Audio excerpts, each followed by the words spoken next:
자, 반갑습니다. 익산고등학교 학생 여러분. 온라인에서 이렇게 다시 보게 됐습니다. 저는 기억나죠? 예, 한국사 선생님이 한국사 선생님. 오늘도 온라인 수업 열심히 듣고 중간에 너희들을 위한 수강 암호 있으니까 그거 꼭 잘 캐치한 다음에 이따가 다시 선생님한테 돌아와서 라이브 선생님한테 돌아와서 꼭 그거까지 확인을 해 주시길 부탁드립니다. 자, 즐거운 한국사. 오늘은 네 번째 4차 시가 되겠습니다. 자, 이 4차 시 프린트 오늘 배울 내용은 요거다, 요거. 그래서 신라와 6세기 때 신라가 어떤 식으로 빠바바바빠빠 발전하는지와 그리고 최종적으로 신라가 통일되어 가는 과정, 이렇게 크게 두 가지 주제로 선생님이 설명을 드리도록 하겠습니다. 그래서 신라 6세기 왕 3명이 나오고요. 삼국 통일의 과정, 요걸 중심으로 오늘 정리를 하시면 될 것 같습니다. 열심히 들으세요. 선생님 이 즐거운 주말에 너희들을 위해서 불타오르는 거 보이죠? 이렇게 영상을 찍고 있으니까 꼭 확인, 구독, 좋아요, 구독과 좋아요 부탁드리겠습니다. 자, 먼저 신라의 발전. 요거 표로 요만큼 신라와 삼국통일. 좀 선생님 때문에 살짝 안 보이지만 안 보이지만은 괜찮죠? 그냥 대충 보세요. 나중에 이건 크게 다시 나오니까 요 내용을 배우도록 할게. 자, 먼저 신라입니다. 신라 6세기야. 6세기. 요 옆에다가 신라 옆에다가 6 숫자로 6 그리고 세기라고 쓰세요. 6세기. 6세기 때 신라의 발전인데 크게 하나 둘 셋 세 명의 왕을 보시면 돼. 지증, 법풍, 진흥. 지증, 법풍, 진흥. 요렇게 세 분의 업적에 대해서, 자, 요쪽이죠? 요쪽인가? 이쪽이겠죠? 아니면 안 되는데, 창피한데. 맞네요. 예. 여기에 있는 세 명의 왕들을 중심으로 기억하시면 됩니다. 6세기 신라의 전성기를 이끌었던 왕이야.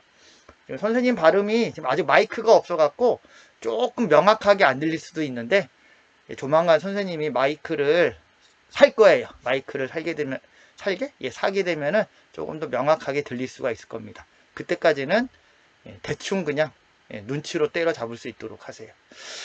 자, 이렇게 세 명의 왕입니다. 세 명. 지증, 법풍, 진흥. 꼭 기억해야 돼, 왕들.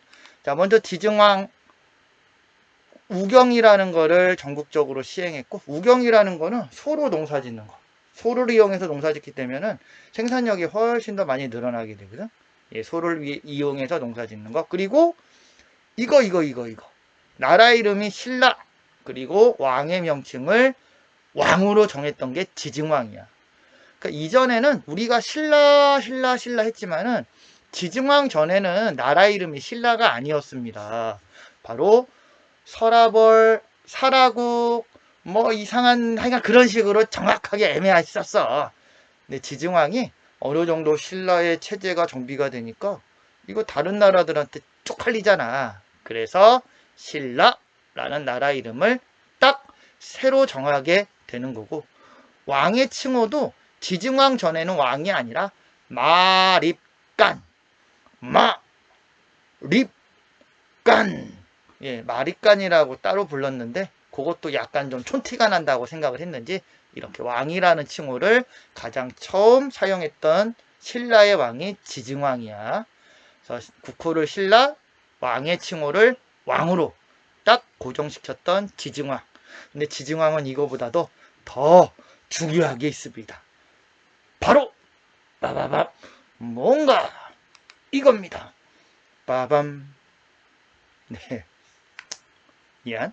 우산국이라는 나라를 복속을 했대. 우산국이 뭐야? 나라 이름이야. 이런 나라가 어디 있냐면은 다 우산 들고 다녀서 우산국인가? 다 나라 사람들이. 죄송합니다. 필요 없는 농담이고요. 우산국이라는 거는 지금의 울릉도입니다.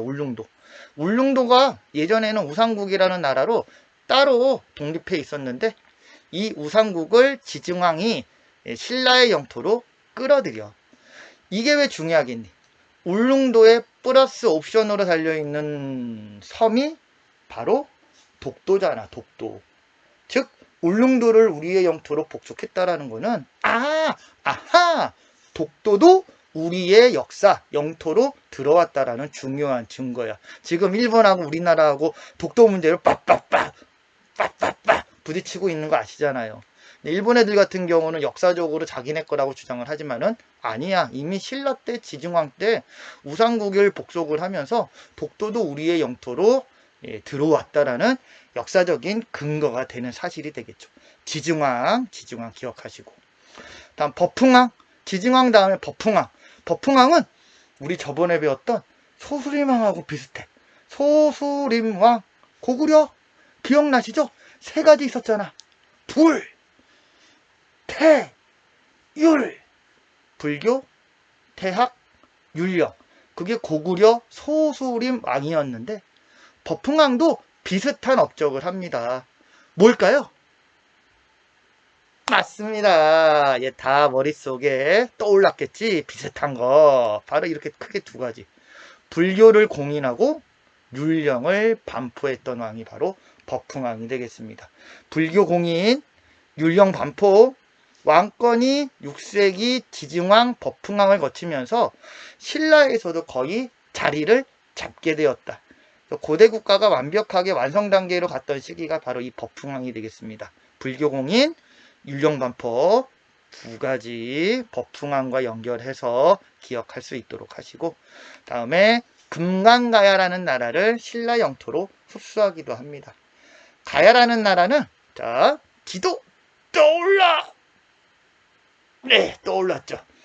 보게 되면은 원래 백제하고 신라 사이에 있었던 나라가 하나 있었어. 백제하고 신라 사이에 가야라는 나라가 있었는데 이게 고대 국가, 즉 강력한 왕권을 가지지 못하고 6개 정도의 나라로 쪼개져 있다 보니까 그게 이제 삼국시대에서는 많이 다뤄지질 않아요. 그 가야가 물론 이제 나름대로 문화라든지 여러 가지 큰 역할을 했는데 강력한 왕권이 없는 관계로 좀 다른 나라하고 경쟁을 할 수 있지 못해.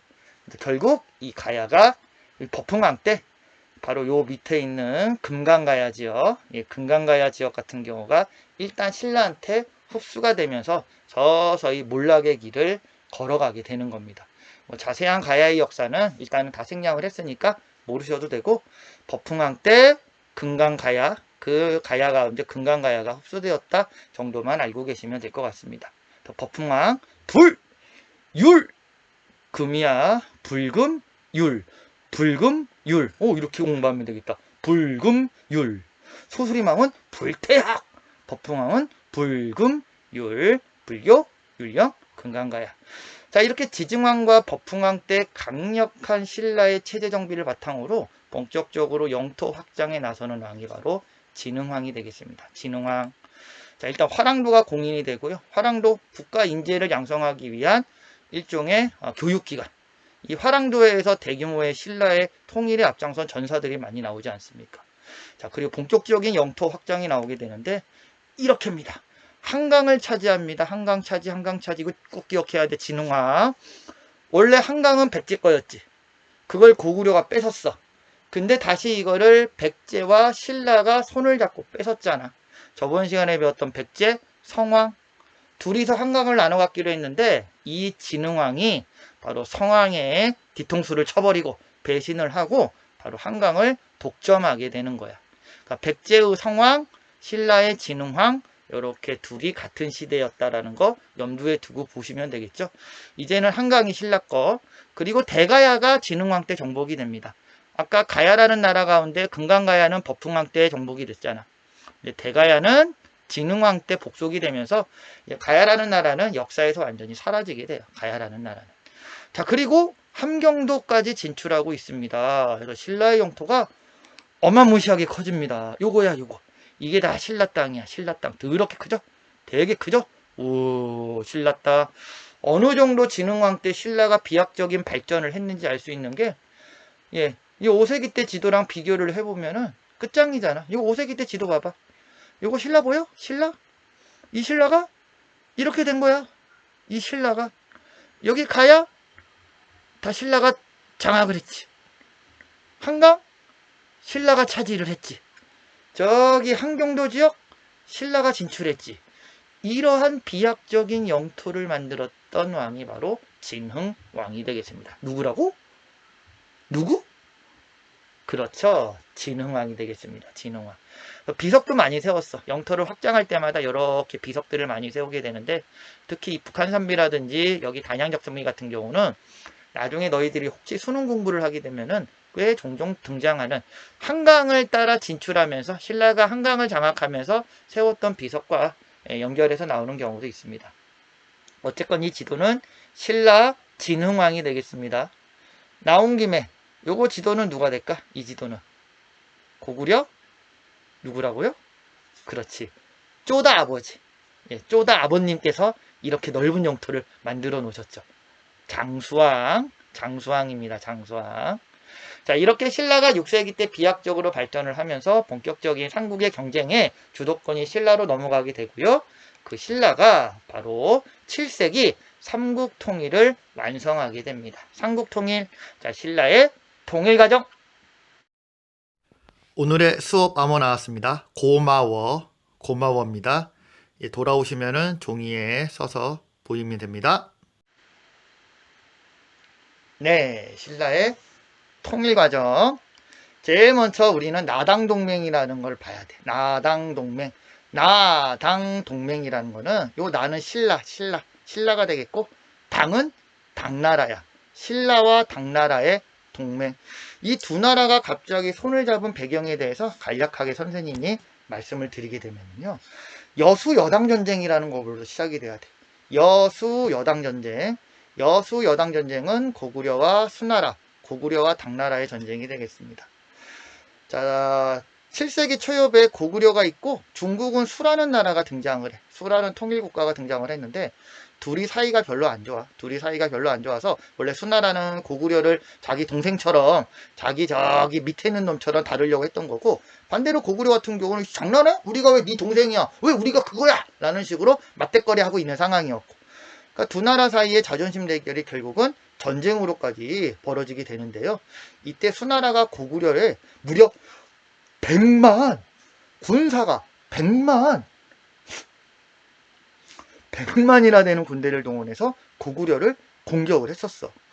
그 100만의 수나라 부대를 결정적으로 막아냈던 고구려 장군이 바로 그 유명한 누굽니까? 고구려 장군이 누굽니까? 네 글자. 네 글자라 그랬는데, 연개소문! 그러면 안 돼. 연개소문은 나중 사람이고, 이때 수나라의 군대를 살수에서 막아냈던 장군은 을지문덕이 되겠죠. 을지문덕. 요 초등학교 때 우리 위인전으로 많이 봤었잖아. 보게 되면은 살수를 건너가는 수나라 군대를 강둑을 뻥 터뜨려서 한순간에 그냥 쓸어버렸다라는 이야기가 있잖아요. 을지문덕이 살수됐죠. 수나라와 고구려의 큰 승리. 그때 선생님이 그 살수에서 수나라의 군대가 물로 쓸려 나가는 것을 봤었어. 직접 이 두 눈으로. 나도 물에 쓸려갖고 죽을 뻔했다니까. 네. 보이시죠? 살수에 그 수나라 군대 쓸려갈 때 선생님도 같이 쓸려갈 뻔했는데, 겨우 살아났었습니다. 네. 넘어가. 자, 그리고 수나라는 고구려에 대한 무리한 공격을 하다가 결국 망해. 수나라가 망하고, 그 다음에 다시 중국에서 등장하는 국가가 바로 당이라는 국가야. 당나라, 고구려.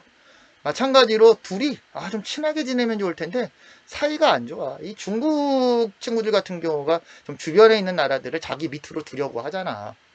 근데 고구려는 그거를 거부했던 거고, 다시 두 나라가 전쟁이 벌어집니다. 근데 이때 당나라의 군대를, 저번에 영화로도 나왔죠. 안시성 영화도 있었는데, 그 안시성에서 양만춘이라는 장군이 막아내면서 결국 당나라로 당나라의 공격도 막아내. 여기까지가 신라가 삼국 통일하기 직전의 국제적인 정세야. 반대로 그렇다면은 고구려와 어디 갔니? 네. 고구려와 당나라가 서로 치고받고 싸울 때 밑에 있던 신라는 여기 나오지 않았지만은 백제와 치고받고 싸우고 있었어. 백제하고 서로 막 치고받고 있는 상황이야. 근데 실제 백제 같은 경우가 얼마나 열받겠냐. 뒤통수 맞아갖고 왕이 목이 잘려버렸는데 기를 쓰고 신라한테 미친놈들아 그냥 왕이 막 덤벼든 거야.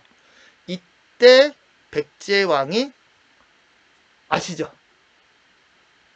아휴 다리야. 아니 그냥 얘기할게. 의자왕이야 의자왕. 아 너무 창피해도 못하겠다 이제.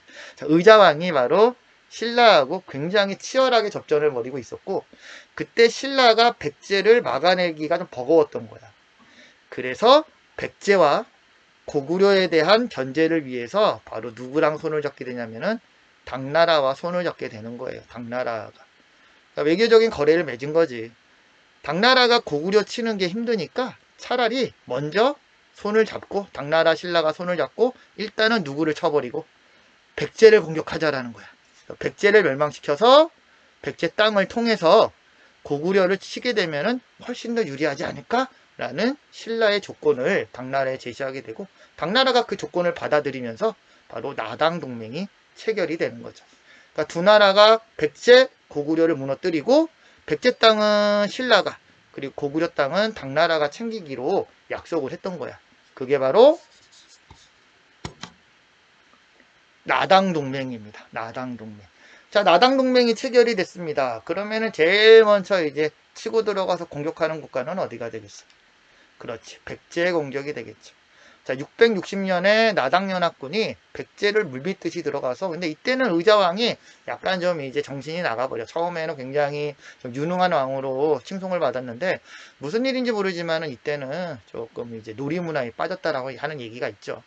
그 틈을 놓치지 않고 백제를 공격해서 결국 백제의 수도였던 사비가 백제의 수도다.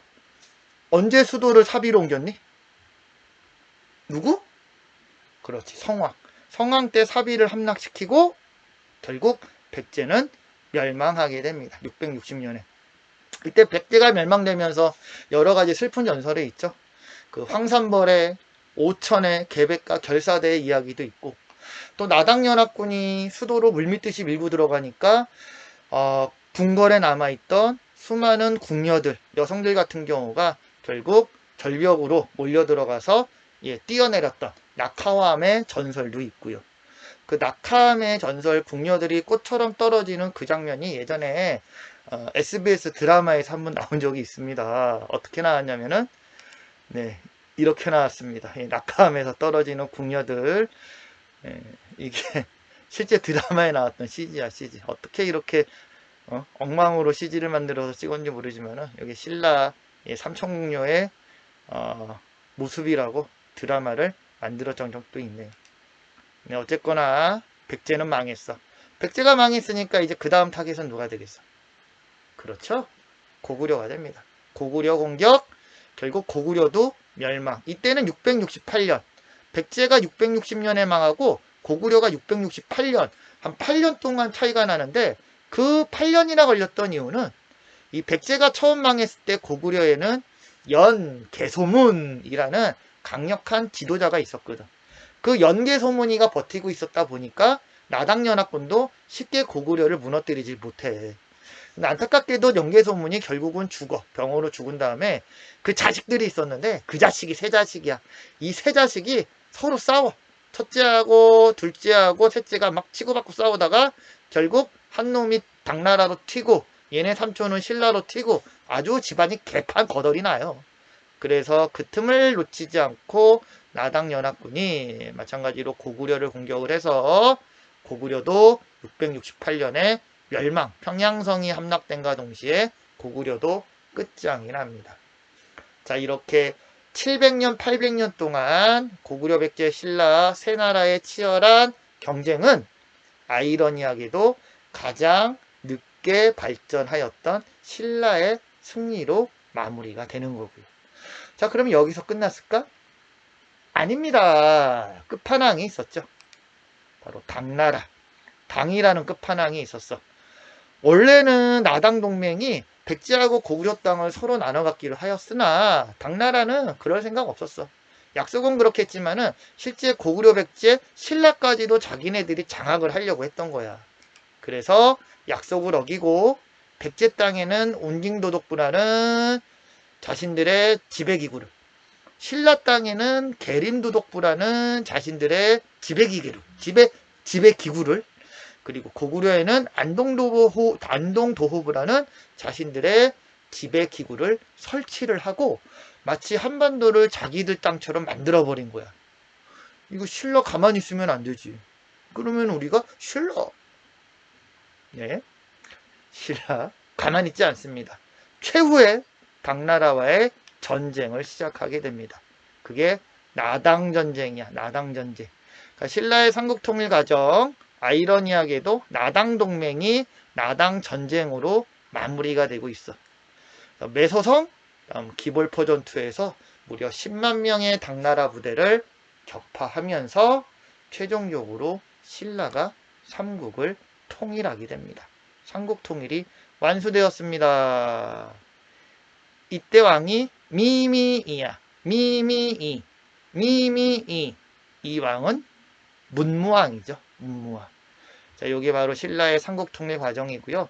많은 관련되는 인물들을 많이 빼버렸는데 좀 우리가 역사적으로 기억해야 될 인물들은 바로 신라 삼국통일의 가장 주역이었던 김유신. 요거는 뭐 상식적으로만 들어두세요. 김유신이라든지 이 문무왕의 아버지였던 김춘추, 무열왕이라고도 불리죠. 자, 이러한 분들의 노력이 결국은 신라로 하여금 최종적인 승리의 길을 만들어주게 되는 겁니다. 자, 여기까지가 오늘 배운 6세기 신라의 발전, 지증, 법풍, 진흥, 그리고 최종적으로 7세기 신라가 삼국을 통일하게 되는 과정까지 그렇게 두 가지 주제로 말씀을 드렸습니다. 자, 문제 풀고 끝내야 되겠죠? 자, 1번. 밑줄친 왕에 대한 설명으로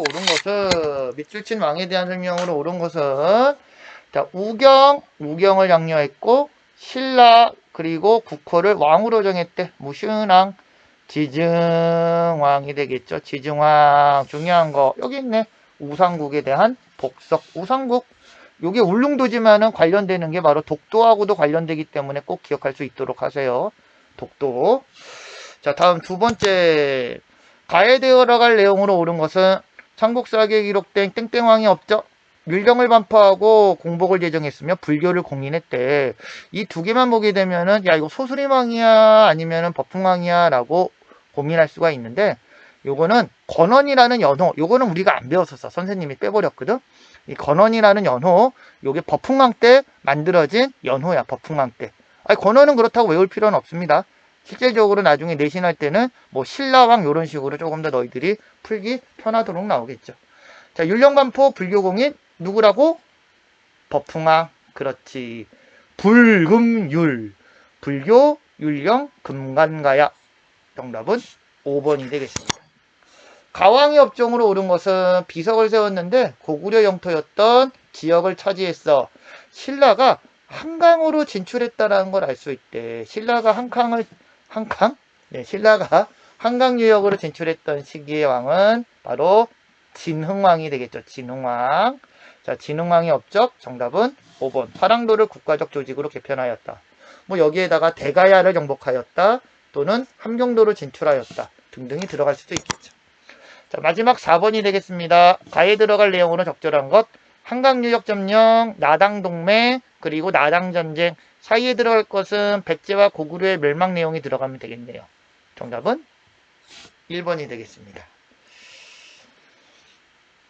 자, 여기까지가 오늘 배운 내용이 되겠고, 고생하셨고요. 다 보셨으면 바로 다시 컴온. 오늘 여기 중간에 나왔던 그 사인 가지고 돌아오시면 되겠습니다. 들어오세요.